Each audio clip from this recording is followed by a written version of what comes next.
Asliga ovqat tayyorlaymiz. Shu bitta porsiyasi 2 mahal yeyishga bemalol yetadi.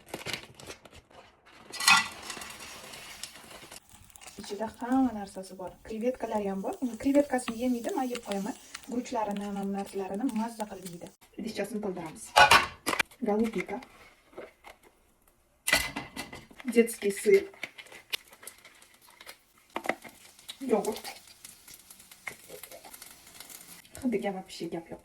Mango menga umuman yoqmasdi. No Koreyaga kelib mazalilarini yeb ko'rganimdan keyin mangolar yoqishni boshladi.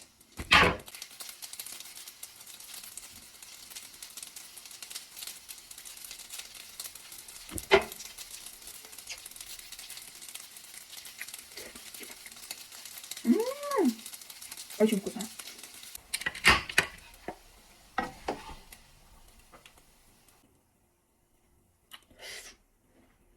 Princess treatment nas bu premium treatment qizlar. Bunaqa holani qayerdan topasizlar? Etinglar hamma narsa qo'ydim. Golubika, yogurt, sir, mango, ovqat pishirdim.